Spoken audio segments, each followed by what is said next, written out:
Oke, sudah mulai guys recordnya. Assalamualaikum warahmatullahi wabarakatuh. Waalaikumsalam warahmatullahi wabarakatuh. Pada kesempatan kali ini kami dari kelompok 2 akan mempresentasikan tentang bagaimana ibadah dalam Muhammadiyah. Pertama-tama kami akan memperkenalkan diri terlebih dahulu. Silakan.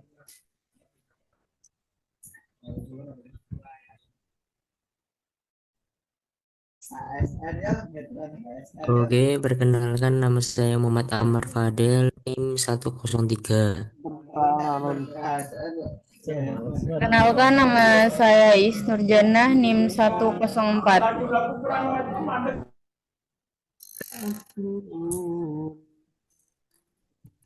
Baik, perkenalkan nama saya Arya Yuda Prawira, NIM 105. Perkenalkan nama saya Ruli Mamal Fariji, NIM 106. Perkenalkan nama saya Sena Nabila Jauza, NIM 107. Saya Muhammad Ali Bakhtiar, NIM 108. Saya Safna Jania Rodli, NIM 109. Baik, selanjutnya kami masuk ke dalam materi. Yang pertama, Muhammadiyah, yakni gerakan Islam yang berkemajuan. Silakan.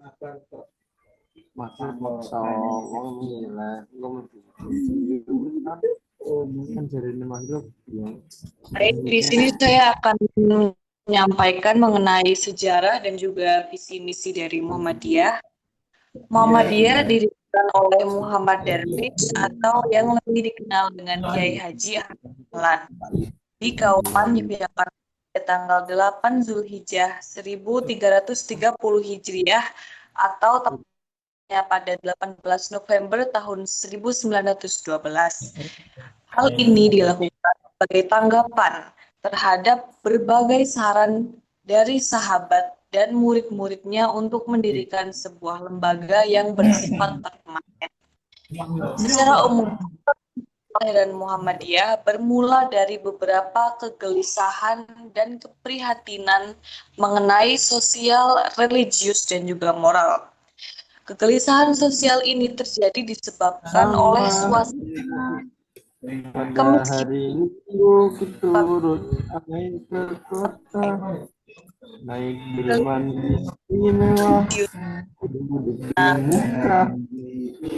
yang mekanis tanpa terlihat kaitan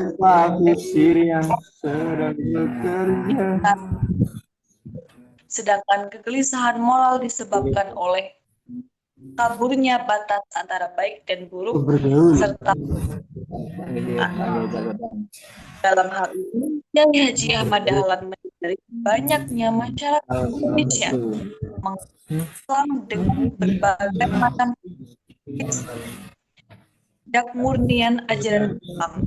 Ini memang merupakan dari adaptasi yang tidak tuntas di masyarakat, yaitu antara tradisi Islam dengan tradisi lokal yang kental.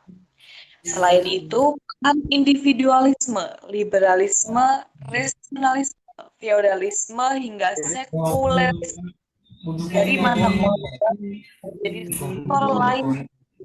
Ya, karena itu mengenali tujuan Muhammadiyah sangat penting.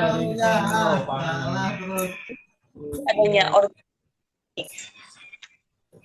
Di sini saya akan menjelaskan, akan visi misi dari Muhammadiyah. Dari visi Muhammadiyah, gerakan Islam yang berpedoman pada Al-Quran dan As-Sunnah dengan watak tajwid yang senantiasa dan dalam melaksanakan Islam di segala bidang. Nah, untuk mencapai organisasi, Muhammadiyah juga menetapkan beberapa misi yaitu yang pertama, menegakkan keyakinan tauhid yang murni sesuai dengan ajaran Allah Subhanahu wa Ta'ala yang dibawa oleh Rasulullah yang disyariatkan sejak Nabi Nuh. Kedua yaitu memahami agama dengan menggunakan akal pikiran yang rasional sesuai dengan ajaran Islam untuk menjawab dan menyelesaikan persoalan-persoalan kehidupan yang bersifat duniawi. Yang keempat yaitu menyebarluaskan Islam yang bersumber pada Al-Quran sebagai kitab Allah yang terakhir untuk umat manusia sebagai penjelasannya. Mewujudkan amalan-amalan Islam dalam kehidupan pribadi, keluarga, dan masyarakat. Nah, itu saja yang dapat saya sampaikan mengenai sejarah juga visi misi Muhammadiyah. Selanjutnya saya kembalikan pada moderator. Terima kasih. Baik. Kemudian berlanjut kepada materi kedua, yakni visi dan misi, tajdid, purifikasi, dan modernisasi dalam Muhammadiyah. Silakan.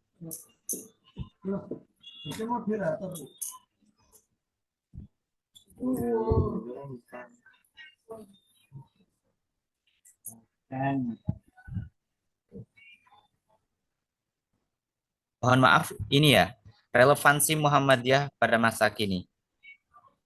Silakan.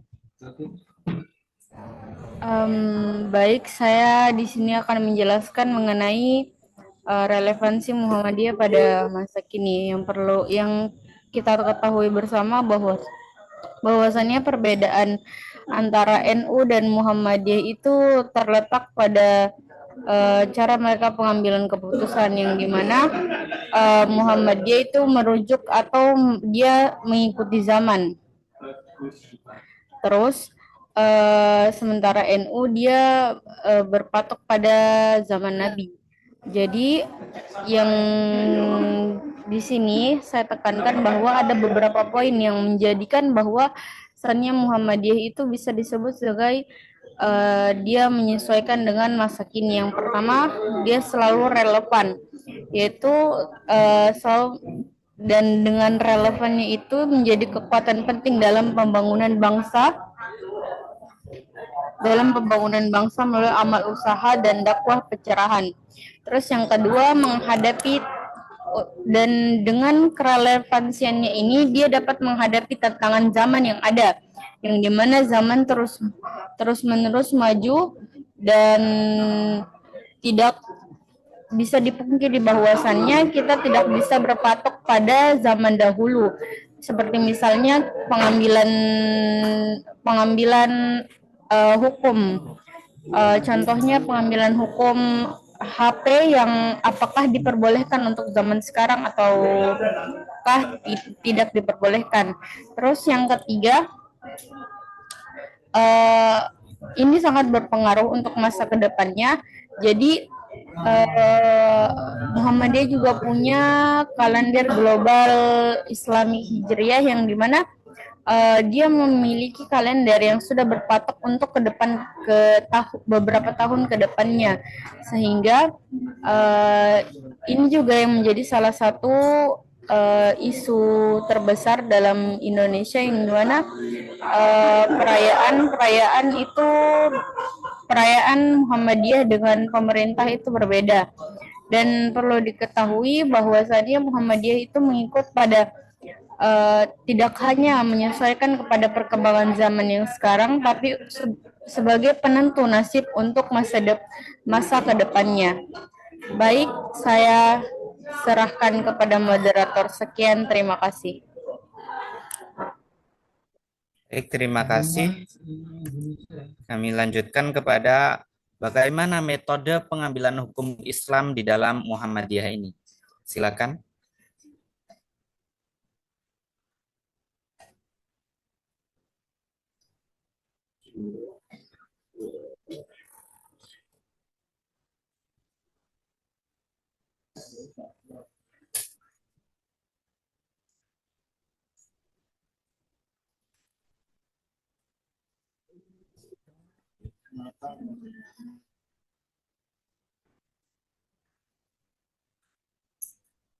Kepada Saudari Syafna, apakah terdengar?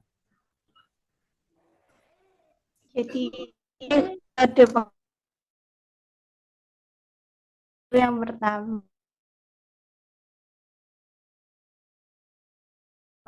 yang makbul atau diterima. Dia sangat selektif dalam menerima hadis, hanya yang sahih dan hasan yang dijadikan dasar. Yang kedua itu tarjih. Proses tarjih dalam metode utama dalam menentukan hukum yaitu menguatkan, merajihkan salah satu pendapat dari berbagai pendapat yang ada berdasarkan dalil yang paling kuat dan relevan. Yang ketiga itu adalah ijtihad. Muhammadiyah membuka ruang ijtihad baik secara individual maupun kolektif untuk menjawab persoalan-persoalan baru yang tidak ditemukan secara eksplisit dalam Al-Quran dan As-Sunnah.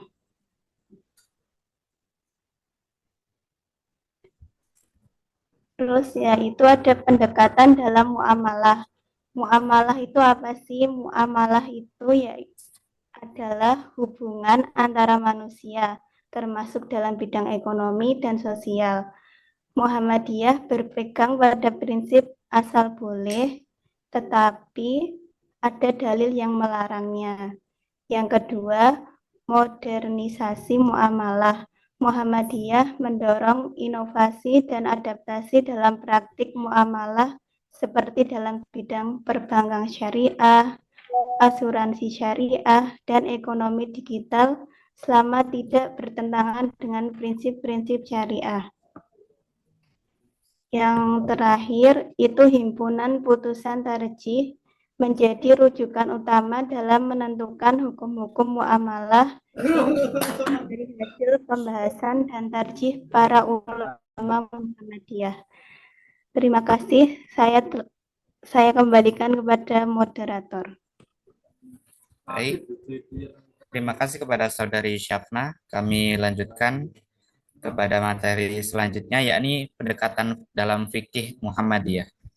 Silakan kepada Saudara Ruli.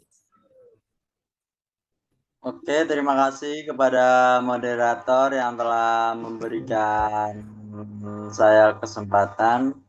Oke, jadi selanjutnya pendekatan dalam fikih. Jadi kelompok Muhammadiyah ini ya, fikih ibadah dan fikih sosial. Muhammadiyah membedakan antara fikih ibadah atau ritual dan fikih sosial masyarakatan. Dalam fikih ibadah, Muhammadiyah cenderung lebih ketat mengikuti contoh Nabi Muhammad SAW. Lalu ada selanjutnya ada toleransi dalam khilafiyah. Muhammadiyah mengakui adanya perbedaan pendapat khilafiyah dalam masalah fikih, namun mendorong untuk mencari titik temu dan menghindari perpecahan tentunya. Lalu yang ketiga, maslahat. Jadi kelompok Muhammadiyah ini dalam memutuskan hukum fikih selalu mempertimbangkan maslahah atau kemaslahatan umat, yaitu manfaat yang lebih besar dan mungkin mudorotnya atau kerugiannya yang lebih kecil.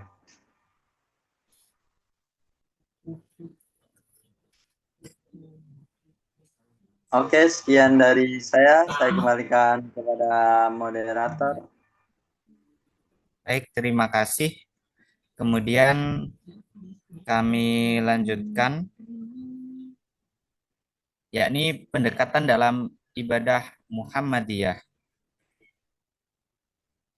Yang pertama tentunya kembali kepada sunnah.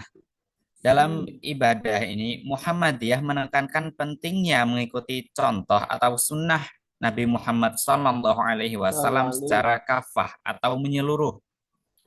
Adapun Muhammadiyah ini menolak bid'ah.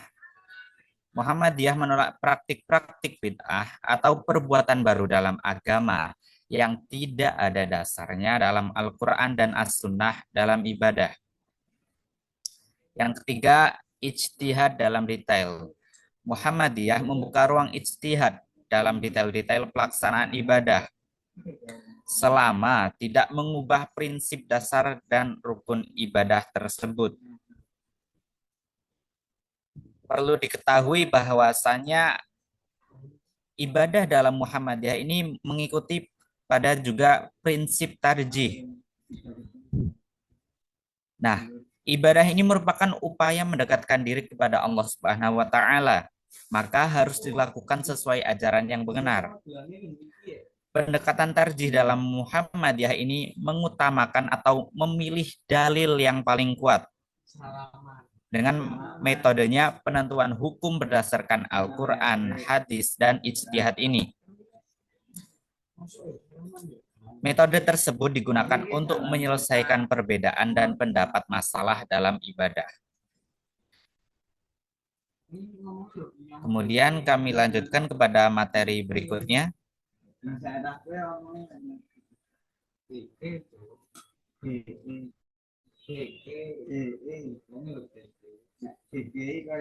Baik, saya akan menjelaskan tentang himpunan putusan tarjih sebagai rujukan.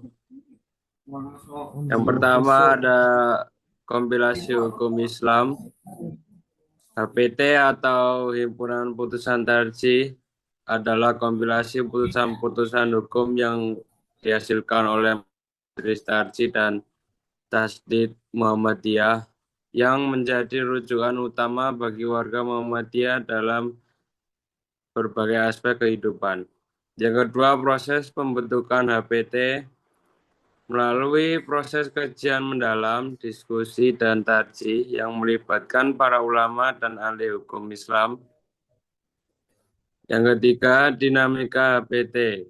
HPT terus diperbarui dan direvisi sesuai dengan perkembangan zaman dan kebutuhan umat sehingga tetap relevan dan aktual. Terima kasih. Saya kembalikan kepada moderator. Baik, terima kasih. Kami lanjutkan kepada materi berikutnya. Silakan kepada Saudara Amar.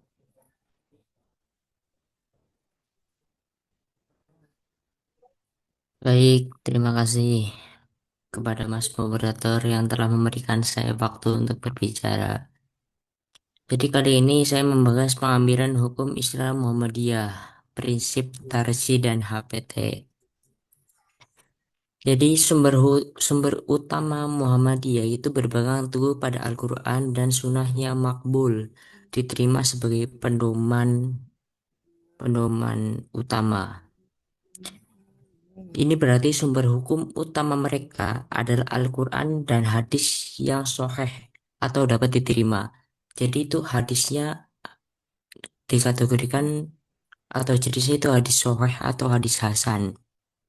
Tidak bisa menerima, mereka tidak menerima hadis doif ya kawan-kawan. Seperti itu. Terus dalam metode tarjih mereka memuatkan pendapat yang memiliki dalil terkuat dan paling relevan dan dari berbagai pandangan.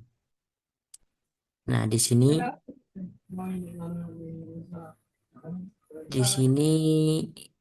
berarti mereka mengambil dalil-dalil semua, lalu mereka bandingkan dari mana yang paling kuat, dari mana yang paling sahih untuk mereka dipergunakan dalam hukum Islam. Contoh yang paling umum adalah penerapan metode tarjih adalah dalam penetapan awal bulan Ramadan, Syawal, dan Zulhijjah. Muhammadiyah menggunakan metode hisab, perhitungan astronomi untuk menentukan awal bulan dan didasarkan pada dalil-dalil kuat dari Al-Quran dan Sunnah yang diberikan secara kontekstual. Nah, ini berbeda dengan metode ruqyah, metode melihat hilal yang digunakan oleh beberapa organisasi, terutama NU. Ya, kita NU sejatinya. Oke. Dan yang kedua itu membuka ruang ijtihad kolektif. Membuka ruang ijtihad kolektif. Muhammadiyah mengakui bahwa ada persoalan-persoalan kontemporer yang tidak ada di zaman Nabi Muhammad SAW.